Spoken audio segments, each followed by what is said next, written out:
So, guys, and Putin lost his Oreshnik. It sounds even funnier in Ukrainian because one of the meanings of Oreshnik is nuts. So you can guess the implied meaning of the phrase Putin lost his Oreshnik. In the recent days, there were lots of rumors and speculations about the potential launch of another Russian intercontinental ballistic missile at Ukraine. There were a lot of articles that kept appearing, disappearing, and then reappearing on various international web pages.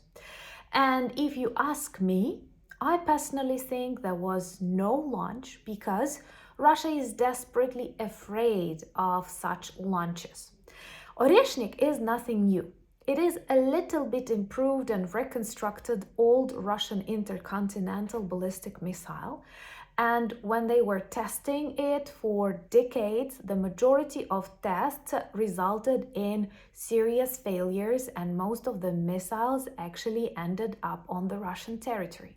So honestly, I believe they don't want to launch Oreshnik themselves.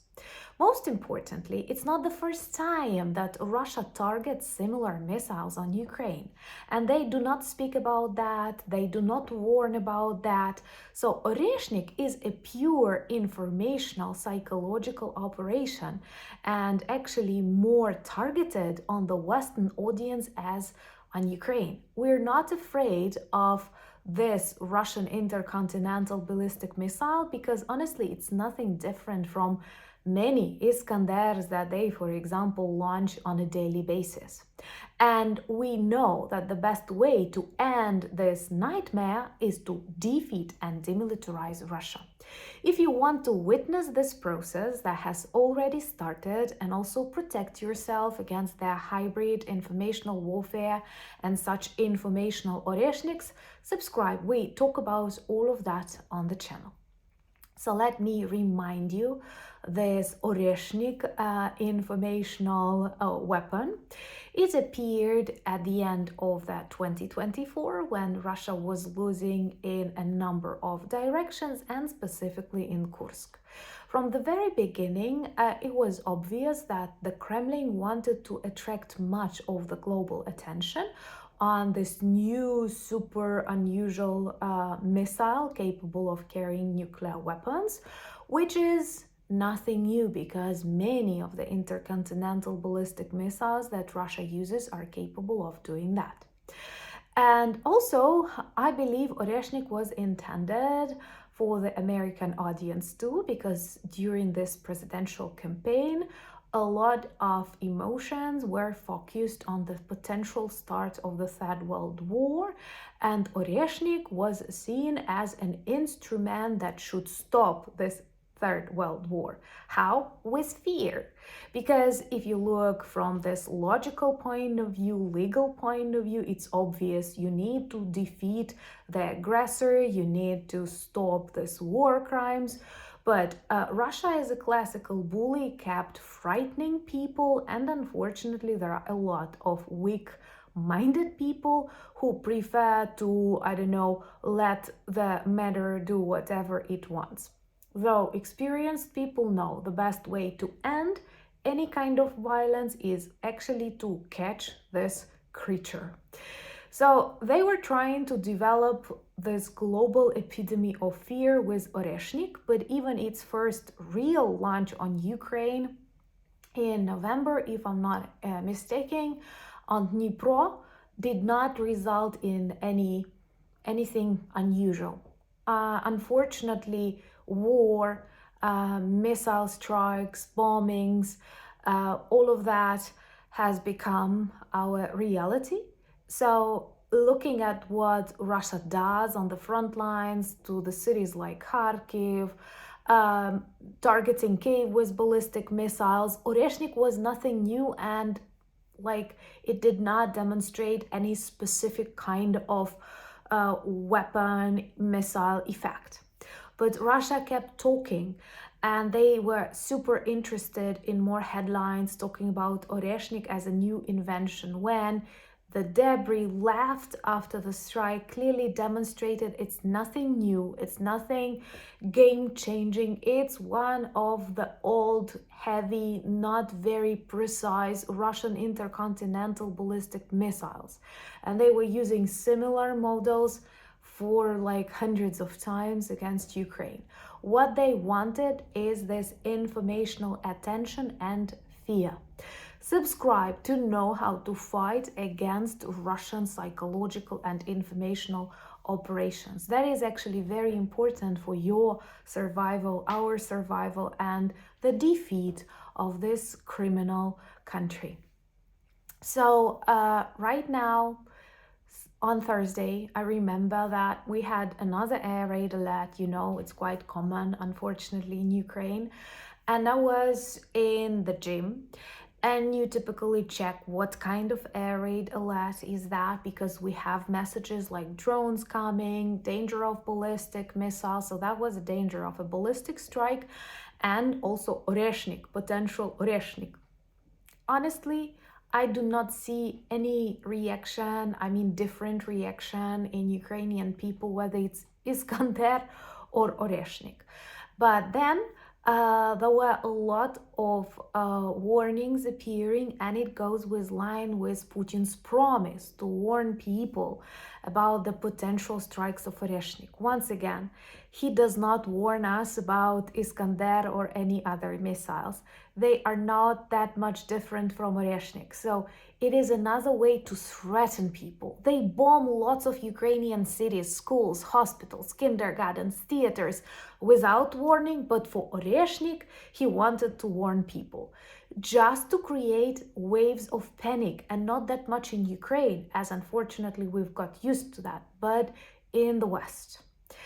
And now we see there was no launch, or maybe this missile ended up on the Russian side. Articles appeared, including in Forbes, saying that Russia hit itself with this Oreshnik. Right now, they say perhaps there was no launch at all. And I think there was no launch. Because once again, they know that Oreshnik is bad. They know that Oreshnik is old. They know that Oreshnik is inaccurate. They were testing it since 2010 or something. And most of the test launches were a failure, like Musk's launches, you know. They know it about themselves. And that is actually one of the reasons why it's not very far away from the truth that Russia may not use nuclear weapons ever, not just because they are afraid of the US reaction or something else, but because they know how bad the maintenance of the systems was, and that they actually can destroy Russia faster when they decide to use them than any other country in the world. I feel so sorry and so disappointed that the majority of the world has no real understanding of this very pathetic economic state Russia is in.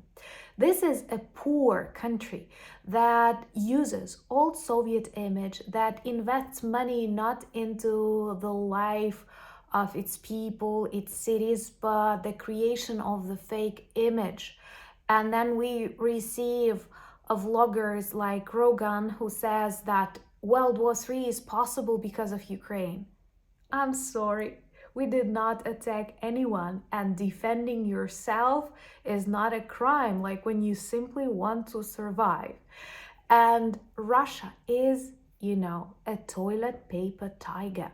Don't let it manipulate your opinion and dictate your decisions how to live based on the fear they want to put into your hearts and minds.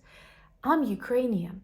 If they are going to target someone with the worst weapons possible, this is us. And hear us speak. Help us fight. Help us defeat this evil. We don't want to surrender. We do not want to negotiate and appease the evil. We've learned the lesson of 2014.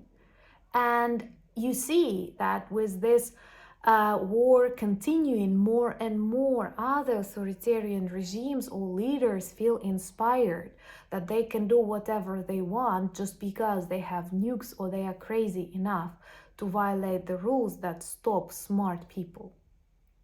And that is another proof that we need to defeat the Kremlin. If we're not afraid of it, if we are ready to do the job, why are you afraid? Trust me, if anyone is in danger, that's us, but we are in a far greater danger if Russia keeps controlling this part of the world. And most importantly, what many do not think about, like 100 dropped cabs on Ukraine, and sometimes it happens in a couple of days, is not better than a nuclear weapon. What many do not understand is the level of destruction they cause to some of Ukrainian cities.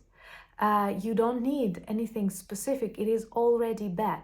But let's not freeze it, let's not postpone it and give Russia time to rearm. It is on the brink of the collapse. It already needs the support of North Korean troops. It does not have money. It uses shadow budget to finance the war, and I think it will collapse in 2025. So it's not the time to appease them. Please share this video if you agree with me. Don't be afraid of Oreshnik. This is a psychological operation designed in the Kremlin, but Oreshnik is really old, just as Putin's KGB techniques, outdated. And join me on Instagram, X, Thread, Discord, and Blue Sky. Blue Sky community is growing big. Buy some items that you like in our merch shop. They are about Ukraine, our history, our military, and even our drones. Thank you for buying me coffees, becoming my patrons and sponsors of the channel. Please support our campaign with Ukraine aid operations, where we want to collect 35,000 to back up 81st and 82nd brigades, which is the elite of the Ukrainian army fighting on various parts of the front line, including the front line in Russia, which I personally like the best. And thank you for being friends. Thank you for all the support that I feel, for your coffees, for being patrons and sponsors of the channel, and most importantly, for being active citizens and for supporting the truth. Slava Ukraini!